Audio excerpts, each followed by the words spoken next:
10ാം ക്ലാസ്സിലെ Onam exam time table out ആയിട്ടുണ്ട്. അപ്പോൾ നിങ്ങൾ ആ ടൈം ടേബിളോട് നോക്കിയാൽ ചില ദിവസം 2 എക്സാമുകൾ ഉണ്ട്, ചില ദിവസം മാത്സിന് മുന്നേ നമുക്ക് ലീവ് ഒന്നുമില്ല. അപ്പോൾ 5ാം തീയതി തൊട്ട് എങ്ങനെ നമുക്ക് കറക്റ്റ് ആയിട്ട് ഒരു പ്രോപ്പർ സ്റ്റഡി പ്ലാൻ വെച്ചിട്ട് ജുഡീഷ്യസ്ലി ഓരോ സബ്ജക്ട്സിനും നമുക്ക് സമയം കൊടുക്കാം എന്നുള്ള ഒരു പ്ലാനാണ് നമ്മൾ ഡിസ്കസ് ചെയ്യുന്നത്. ഓക്കെ, അപ്പോൾ ആദ്യം ടൈം ടേബിൾ കാണാത്തവർക്ക് ഇതാണ് നമ്മളെ ടൈം ടേബിൾ വരുന്നത്. മലയാളം ഹിന്ദി ഒരു ദിവസമാണ്, പിന്നീടുള്ള ഫ്രൈഡേ വ്യാഴാഴ്ച തുടങ്ങും, വെള്ളിയാഴ്ച മലയാളം സെക്കൻഡും കെമിസ്ട്രിയും. ഓക്കെ, അപ്പോൾ നിങ്ങൾ ശ്രദ്ധിക്കണം മലയാളത്തിന്റെ കൂടെ കെമിസ്ട്രി ഉണ്ട്. ഓക്കെ, പിന്നെ 2 ദിവസം ലീവ് ശനിയും ഞായറും. പിന്നെ നമുക്ക് ഇംഗ്ലീഷ് ആണ് വരുന്നത്. പിന്നീട് അങ്ങ് ലീവേ ഇല്ല, English, social science, maths. Okay, ഇതിനിടയിലൊന്നും ലീവില്ല. സോഷ്യലും മാത്സ് ഒക്കെ നമുക്കറിയാം കുറച്ച് ലെങ്തി ആയിട്ടുള്ള എക്സാം ആണ്. മാത്സ് ഒക്കെ കുറച്ച് അധികം പഠിക്കാണ്ടാവും. പിന്നെ ഫിസിക്സും ബയോളജിയും ഒരു ദിവസമാണ്. ഓക്കെ, അപ്പോൾ നിങ്ങൾ ഈ ടൈം ടേബിൾ കണ്ട ഉടനെ തന്നെ കുറച്ച് ആൾക്കാർക്ക് ചെറിയ പ്ലാൻസ് ഒക്കെ ഉണ്ടായിട്ടുണ്ടാവും, എങ്ങനെ പഠിക്കണം, ഏത് ദിവസം എന്ത് പഠിക്കണം എന്നൊക്കെ. ഓക്കെ, അങ്ങനെ ഒരു പ്ലാനും ഇല്ലാത്തവർക്ക് മൈൻഡ് ഇപ്പോഴും ബ്ലാങ്ക് ആയിട്ട് എന്താണ് ചെയ്യേണ്ടത്, ഏത് ദിവസം എന്ത് പഠിക്കണം, ഓക്കെ, ഇതുവരെ ഒന്നും പഠിക്കാതെ ചൊവ്വാഴ്ച രാത്രി മാത്സിന്റെ ടെക്സ്റ്റ് ബുക്കും നോട്ട്ബുക്കും തുറന്നാൽ എന്ത് ചെയ്യില്ല, അത് പഠിച്ചു തീരൂല. അങ്ങനത്തെ ആൾക്കാർക്കുള്ള ഒരു പ്ലാൻ ആണ് ഞാൻ ഇവിടെ പറയുന്നത്. ഓക്കെ, അപ്പോൾ ഇവിടെ നോക്കുകയാണെന്നുണ്ടെങ്കിൽ മലയാളം ഹിന്ദിയാണ് തേഴ്സ്ഡേ 13ാം തീയതി വരുന്നത്, വ്യാഴാഴ്ച. അതിന് ഇനി എന്ത് ചെയ്യേണ്ട ആവശ്യമില്ല, സെപ്പറേറ്റ് ടൈം ഒക്കെ കാണേണ്ട ആവശ്യമില്ല. 5ാം തീയതി വരെ നിങ്ങൾക്ക് എന്തെങ്കിലും നോക്കണമെന്നുണ്ടെങ്കിൽ നോക്കാം.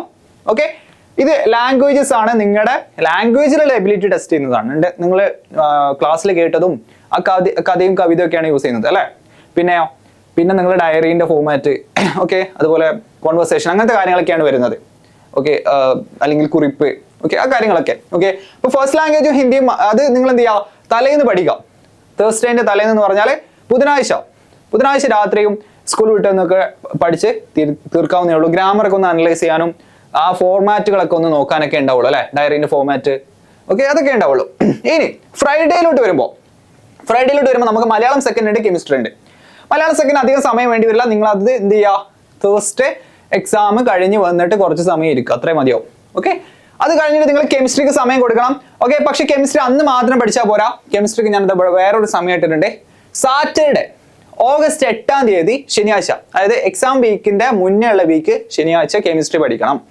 ഓക്കെ, എന്നാലേ അത് തീരുള്ളൂ. കൂടാതെ 10ാം തീയതിയും ഞാൻ എന്ത് ചെയ്തിട്ടുണ്ട്, ഈ 2 രാത്രികൾ എന്ത് ചെയ്യാം, നിങ്ങൾ കെമിസ്ട്രി കൊടുക്കുക. ഓക്കെ, ദെൻ ആ 2 രാത്രിയും കൂടാതെ ഇവിടെ എന്ത് ചെയ്യും, എക്സാമിന്റെ തലേന്നും നിങ്ങൾക്ക് എന്ത് ചെയ്യാം, കെമിസ്ട്രി പ്രോപ്പർ ആയിട്ട് പഠിച്ചു തീർക്കാം. ഓക്കെ, അപ്പോൾ അത് ഈ 9ാം തീയതിയും കൂടാതെ ഒരു 13ാം തീയതി രാത്രിയും, then chemistry will be fine. Okay, then പിന്നെ നമ്മൾ വരികയാണെങ്കിൽ നമുക്ക് ശനിയും ഞായറും ലീവ് ഉണ്ട്, ഇംഗ്ലീഷ് ആണ് വരുന്നത്. ഓക്കെ, അപ്പൊ നിങ്ങൾ എന്ത് ചെയ്യുക, ഞായറാഴ്ച ഒരു രാത്രിയൊക്കെ ഇംഗ്ലീഷ് ഇരുന്ന് പഠിക്കാം. ഓക്കെ, വേണമെന്നുണ്ടെങ്കിൽ ഞായറാഴ്ച കംപ്ലീറ്റ്ലി ഇംഗ്ലീഷിന് കൊടുത്തോ, ഡിപ്പെൻസ് ഓൺ യു. ഓക്കെ, ചിലവർക്ക് ഗ്രാമർ കുറച്ച് അധികം പഠിക്കാനുണ്ടാവും, ചിലർക്ക് സ്റ്റോറീസ് ഓർമ്മ ഇല്ലാത്തവരുണ്ടാവും അല്ലെ. അപ്പൊ അവർക്കൊക്കെ അതൊക്കെ നോക്കി പോവാം, ഇംഗ്ലീഷ് അങ്ങനെ ചെയ്യാം. ഓക്കെ, ലെങ്തിയർ ആയിട്ടുള്ള എക്സാം ആയതുകൊണ്ട് സ്ട്രക്ചറും കാര്യങ്ങളൊക്കെ നോക്കാണ്ടാവും, ഗ്രാമറൊക്കെ ചിലർക്ക് ബുദ്ധിമുട്ടുണ്ടാവും, അത് ചെയ്യാം ഞായറാഴ്ച. പക്ഷെ ശനിയാഴ്ച ഇംഗ്ലീഷ് പഠിക്കാൻ ഇരിക്കരുത്. ഫ്രൈഡേ രാത്രി നമുക്കുണ്ട്, അതുപോലെ ശനിയാഴ്ചയും ഉണ്ട്. ഓക്കെ, അവിടെ നമ്മൾ എന്ത് പഠിക്കാം, സോഷ്യലും മാത്സിനും പ്രോപ്പർ ആയിട്ട് ടൈം കൊടുക്കുക. ഓക്കെ, നിങ്ങൾക്ക് എന്ത് ചെയ്യാം, മാത്സ് വെള്ളിയാഴ്ച രാത്രി എക്സാം കഴിയുന്ന എക്സാം കഴിഞ്ഞിട്ട് വെള്ളിയാഴ്ച രാത്രി മാത്സ് പഠിക്കാം. കൂടാതെ ശനിയാഴ്ച മാത്സും സോഷ്യലും നിങ്ങളെ എബിലിറ്റിക്ക് അനുസരിച്ച് നിങ്ങൾക്ക് ഏതാണോ ഈസി അതിന് സമയം കുറച്ച് കൊടുത്തിട്ട് ബാക്കിയുള്ളതിന് കൂടുതൽ സമയം കൊടുത്തിട്ട് പഠിക്കാം. ഓക്കെ, അപ്പൊ സോഷ്യൽ പഠിക്കാനുള്ള സമയമാണ് നിങ്ങൾക്ക് ശനിയാഴ്ച കുറച്ച് സമയം. ഓക്കെ, മാത്സ് പഠിക്കാൻ നിങ്ങൾക്ക് ശനിയാഴ്ചത്തെ കുറച്ച് സമയം യൂസ് ചെയ്യാം. കൂടാതെ ഞാൻ ഇതവിടെ കുറച്ച് സമയം കൂടി ഇട്ടിട്ടുണ്ട്. നോക്കാം, സൺഡേ ഓഗസ്റ്റ് 9 സൺഡേ കംപ്ലീറ്റ്ലി മാത്സിന് കൊടുക്കുക, അതായത് എക്സാമിന് മുന്നേ ഉള്ള വീക്കിൽ. കൂടാതെ ട്യൂസ്ഡേയും മാത്സിന് കൊടുക്കുക. ഓക്കെ, അപ്പൊ നിങ്ങൾക്ക് ഇത് നോക്കിയാൽ മനസ്സിലാവും. ഓക്കെ, ഏതൊക്കെ സബ്ജക്റ്റിന് ഏതൊക്കെ സമയം കൊടുക്കണമെന്ന് ഞാനിത് എക്സാക്ട്ലി ഇതിന് പാരലൽ ആയിട്ടാണ് ഇത് ഇട്ടിട്ടുള്ളത്. ഓക്കെ, അപ്പോൾ നിങ്ങൾക്ക് എന്ത് ചെയ്യാം, ഇതും കമ്പയർ ചെയ്ത് നിങ്ങൾക്ക് ഒരു പ്ലാൻ ഉണ്ടാക്കാം. ജുഡീഷ്യസ് ആണ്. മാത്സിന് ഞാൻ കൂടുതൽ സമയം കൊടുത്തിട്ടുണ്ട്. ഫിസിക്സും ബയോളജിയും ഒരു ദിവസം ആയതുകൊണ്ട് തന്നെ ഫിസിക്സിനും ബയോളജിനൊക്കെ ഞാൻ പ്രോപ്പർ ആയിട്ട് ടൈം കൊടുത്തിട്ടുണ്ട്. ഓക്കെ, ഒരു പ്രാക്ടിക്കൽ പ്ലാൻ ആണ്, ജുഡീഷ്യസ് ആണ്. ഓക്കെ, സോഷ്യലിനും പക്ഷേ ലാംഗ്വേജസിന് ഞാൻ അത്ര ഇമ്പോർട്ടൻസ് കൊടുത്തിട്ടില്ല. അത് നിങ്ങൾ തലേന്ന് രാത്രി, ഞാൻ പറഞ്ഞു ലാംഗ്വേജസിന്റെ എബിലിറ്റി എന്താണ്, അത് തലേന്ന് രാത്രി ഉണ്ടാക്കുന്നതല്ല, അത് നിങ്ങൾക്ക് ഗ്രാമർ പഠിക്കാം. ഓക്കെ, പക്ഷേ ഇംഗ്ലീഷിൽ കുറച്ചും കൂടി എന്തുണ്ടാവും, കുറച്ചും കൂടി കൂടുതൽ ഗ്രാമറും കാര്യങ്ങളൊക്കെ നോക്കാനുണ്ടാവും. വേണമെന്നുണ്ടെങ്കിൽ നിങ്ങൾക്ക് ഞായറാഴ്ച കംപ്ലീറ്റ്ലി യൂസ് ചെയ്യാം. പക്ഷേ തലേന്നുള്ള ശനിയാഴ്ചയും വെള്ളിയാഴ്ച രാത്രിയും കംപ്ലീറ്റ് മാത്സിനും സോഷ്യലിനും കൊടുത്താൽ മാത്രമേ ഇവിടെ നമുക്ക് ഈ എക്സാമുകൾ ഏസ് ചെയ്യാൻ പറ്റുള്ളൂ. ഓക്കെ, മാത്സിന് അന്ന് മാത്രം കൊടുത്താൽ പോരാ, കൂടാതെ വേറെയും ദിവസം ഞാൻ ഇട്ടിട്ടുണ്ട്. ഓക്കെ, മാത്സും സോഷ്യലിനൊക്കെ. ഓക്കെ, അപ്പോൾ അത് 5-ാം തീയതി തൊട്ടുള്ള ഒരു പ്ലാനാണ്. ഫിസിക്സിനും ഉണ്ട് കേട്ടോ, ഫിസിക്സിനും ബയോളജിക്കും നിങ്ങൾ ഇമ്പോർട്ടൻസ് കൊടുക്കണം. ഞാനത് സെപ്പറേറ്റ് 2 ദിവസം കൊടുത്തിട്ടുണ്ട്, കാരണം എനിക്കറിയാം ഫിസിക്സിന് 3 ദിവസം ഞാൻ കൊടുത്തിട്ടുണ്ട്.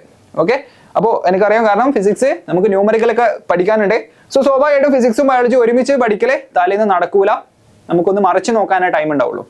ഓക്കെ, ബയോളജി ചിലപ്പോൾ കുറച്ച് അധികം കാര്യങ്ങൾ പഠിക്കാനൊക്കെ ഉണ്ടാവും അല്ലേ, കാണാതെ പഠിക്കാനൊക്കെ ഉണ്ടാവും, അല്ലെങ്കിൽ ആ ടേംസ് ഒക്കെ റിമെമ്പർ ചെയ്യാനുണ്ടാവും. അപ്പോൾ നമ്മളത് തലേന്ന് നോക്കിയേ പറ്റുള്ളൂ, അല്ലെങ്കിൽ നമ്മൾ ബയോളജി മറന്നു പോകും. ഓക്കെ, അപ്പോൾ ഈ 2 ദിവസങ്ങൾ നിങ്ങളൊന്ന് കമ്പയർ ചെയ്യുക. നിങ്ങളുടേതായിട്ടുള്ള ചെറിയ ചേഞ്ചസ് ചില ആൾക്കാർക്ക് വരുത്തേണ്ടി വരും, ചില ആൾക്കാർക്ക് ചില സബ്ജക്ട് ഈസി ആയിരിക്കും, അപ്പോൾ അത് വേണ്ടി വരില്ല എന്നൊക്കെ ഉണ്ടാവും. ഓക്കെ, അപ്പോൾ അങ്ങനത്തെ ആൾക്കാർ ആ ചേഞ്ചസും കൂടി വരുത്തിയിട്ട് നിങ്ങളുടേതായിട്ടുള്ള ഒരു പ്രോപ്പർ പ്ലാൻ ഉണ്ടാക്കുക. എല്ലാവരും എക്സാമിന് അതിൻ്റെതായ ഇമ്പോർട്ടൻസ് കൊടുത്തിട്ട് പഠിക്കുക. ഞാൻ പറഞ്ഞ പോലെ നിങ്ങൾ ലെറ്റ് സക്സസിലെ ക്വസ്റ്റ്യൻസ് ചെയ്യണം.